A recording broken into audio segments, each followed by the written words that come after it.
ಈ ರೋಗ ಬಂದ್ರೆ ಇದಕ್ಕೆ ಇಂದ್ರಗುಪ್ತ ತಿಗಳು ರೋಗ, ತಲೆಯಲ್ಲಿ ತಿಗಳು ಹತ್ಕೊಂಡಿರ್ತಕ್ಕಂಥ ಸಮಸ್ಯೆ ಹೀಗೆಲ್ಲ ಕರೀತಾರೆ. ಇದು ಬಂದ್ರೆ ಅದೆಲ್ಲ ಬರ್ತದಲ್ಲ ರೌಂಡ್ ರೌಂಡ್ ರೌಂಡ್ ಆಗಿ ಕೂದಲೆಲ್ಲ ಬುಡಮೇಲೆ ಆಗಿಬಿಡ್ತದೆ, ಉದುರಿ ಬಿದ್ದು ಬಿಡ್ತದೆ. ಬ್ಯಾಕ್ಟೀರಿಯಲ್ ಇನ್ಫೆಕ್ಷನ್, ಅದೊಂದು ಬ್ಯಾಕ್ಟೀರಿಯಾ ಅಂತ ಭಯಾನಕ ಸಮಸ್ಯೆ ಇದು. ಬೇರು ಸಮೇತವಾಗಿ ಉದುರಿ ಬಿದ್ದು ಬಿಡ್ತದೆ. ಇಂತಹ ಸಮಸ್ಯೆನ ಸರಿಪಡಿಸ್ಕೊಳ್ಳೋದು ಹೇಗೆ? ಸೊ ರಾತ್ರಿ ಮಲಗೋ ಮುನ್ನ ಒಂದು ಚಮಚ ತ್ರಿಫಲ ಚೂರ್ಣ ತೆಗೆದುಕೊಳ್ಬೋದು, ಇಸಾಬ್ಗೋಲ್ ತೆಗೆದುಕೊಳ್ಬೋದು. ಓಂ ಶ್ರೀ ಗುರು ಬಸವಲಿಂಗಾಯ ನಮಃ. ಓಂ ನಮಃ ಶಿವಾಯ. ಸರ್ವರಿಗೂ ಭಕ್ತಿಯ ಶರಣು ಶರಣಾರ್ಥಿ. ನಾನು ನಿಮ್ಮ ಯೋಗ ಗುರು ವೈದ್ಯ ಶ್ರೀ ಚನ್ನಬಸವಣ್ಣ, ಶ್ರೀ ಗಂಗಾ ಯೋಗ ನಿಸರ್ಗ ಚಿಕಿತ್ಸಾ ಹಾಗೂ ಆಯುರ್ವೇದ ಸಂಶೋಧನಾ ಕೇಂದ್ರ, ಬೆಂಗಳೂರು, ಹುಬ್ಬಳ್ಳಿ ಮತ್ತು ಧಾರವಾಡ. ಆತ್ಮೀಯರೇ, ಈ ದಿನದ ಸಂಚಿಕೆಯಲ್ಲಿ ಇಂದ್ರಲುಪ್ತ ತಿಗುಳು ರೋಗ, ತಿಗಳೆ ತಿನ್ನೋದು, ತಲೆಗೆ ತಿಗುಳು ರೋಗ ಬರ್ತದೆ.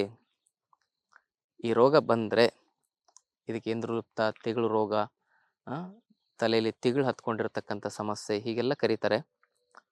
ಇದು ಬಂದ್ರೆ ಅದೆಲ್ಲ ಬರ್ತದಲ್ಲ ರೌಂಡ್ ರೌಂಡ್ ರೌಂಡ್ ಆಗಿ ಕೂದಲೆಲ್ಲ ಬುಡಮೇಲೆ ಆಗಿಬಿಡ್ತದೆ, ಉದುರಿ ಬಿದ್ದು ಬಿಡ್ತದೆ. ಒಂದೊಂದರಿಂದ ಹಂಗೆ ಹರಡ್ತಾ ಹರಡ್ತಾ ಹರಡ್ತಾ ತಲೆಯೆಲ್ಲ ಬೋಳಾಗುತ್ತೆ ಕೆಲವು ಜನರದಂತ. ಇಂಥ ಭಯಾನಕ ಸಮಸ್ಯೆ ಇದು. ಬೇರು ಸಮೇತವಾಗಿ ಉದುರಿ ಬಿದ್ದು ಬಿಡ್ತದೆ. ಇದಕ್ಕೆ ಕಾರಣ ಅಂದರೆ ಅಜೀರ್ಣ, ಮಲಬದ್ಧತೆ, ಮಾನಸಿಕ ಒತ್ತಡಗಳು, ಬ್ಯಾಕ್ಟೀರಿಯಲ್ ಇನ್ಫೆಕ್ಷನ್, ಅದೊಂದು ಬ್ಯಾಕ್ಟೀರಿಯಾ. ಅದು ಕೂದಲಿನ ಬೇರೆ ಸಮೇತವಾಗಿ ಆ ಕೂದಲನ್ನು ಉರುಳಿಸಿ ಬೀಳಿಸ್ಬಿಡ್ತದೆ. ಸೊ ಇಂತಹ ಸಮಸ್ಯೆನ ಸರಿಪಡಿಸ್ಕೊಳ್ಳೋದು ಹೇಗೆ? ಮೊದಲು ಅಜೀರ್ಣ ಮಲಬದ್ಧತೆಯನ್ನು ಸರಿಪಡಿಸ್ಕೊಳ್ಬೇಕು.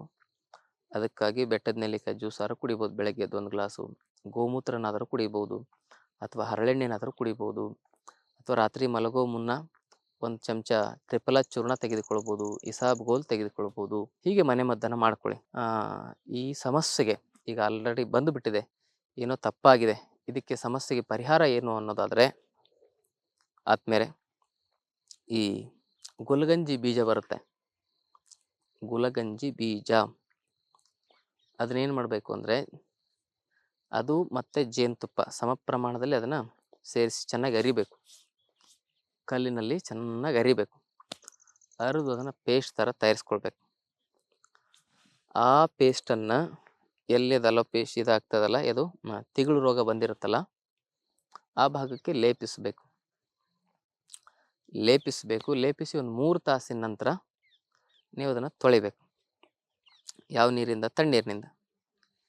ಇದಿಷ್ಟು ಮಾಡಿದರೆ ಸಾಕು, ಖಂಡಿತವಾಗಿಯೂ ಕೇವಲ 21 ದಿನದಲ್ಲಿ, ಕೆಲವರಿಗೆ 1 ವಾರದಲ್ಲಿ ಬಂದುಬಿಡ್ತದೆ ಕೂದಲು. ಮಿನಿಮಮ್ 1 ವಾರ, ಮ್ಯಾಕ್ಸಿಮಮ್ 21 ದಿವಸದಲ್ಲಿ ಕೂದಲು ಸಂಪೂರ್ಣವಾಗಿ ಎಲ್ಲಿ ಉದುರೋಗಿರ್ತದಲ್ಲ ಆ ಭಾಗದಲ್ಲಿ ಕೂದಲು ಬರುತ್ತೆ. ಇದರ ಬಗ್ಗೆ ತಲೆ ಕೆಡಿಸ್ಕೊಳ್ಳೋ ಅವಶ್ಯಕತೆ ಇಲ್ಲ. ಭಾಳ ಜನ ಇದಕ್ಕೆ ರಾಸಾಯನಿಕ ಔಷಧಿಗಳನ್ನ ತೆಗೆದುಕೊಳ್ತಾರೆ, ಸ್ಟಿರಾಯ್ಡ್ ತಗೊಳ್ತಾರೆ. ಅದರಿಂದ ಕಿಡ್ನಿ ಫೇಲು, ಲಿವರಿಗೆ ತೊಂದರೆ, ಬ್ರೈನಿಗೆ ತೊಂದರೆ, ಹಾರ್ಟಿಗೆಲ್ಲ ತೊಂದರೆ ಆಗುತ್ತೆ. ಅದಕ್ಕೆ ಅಂಥ ಭಯಾನಕವಾಗಿರ್ತಕ್ಕಂಥ ರಾಸಾಯನಿಕ ಚಿಕಿತ್ಸೆಯಿಂದ ತಾವು ದೂರ ಇರಬೇಕು. ಭಾಳ ಸಮಸ್ಯೆಗಳಿಗೆ, ಸಿಂಪಲ್ ಪ್ರಾಬ್ಲಮ್ಗಳಿಗೆ ಕಾಂಪ್ಲಿಕೇಟೆಡ್ ಸೊಲ್ಯೂಷನ್ನ ತಗೊಂಡು ಒದ್ದಾಡ್ತಾ ಇರ್ತಾರೆ ಭಾಳ ಜನ.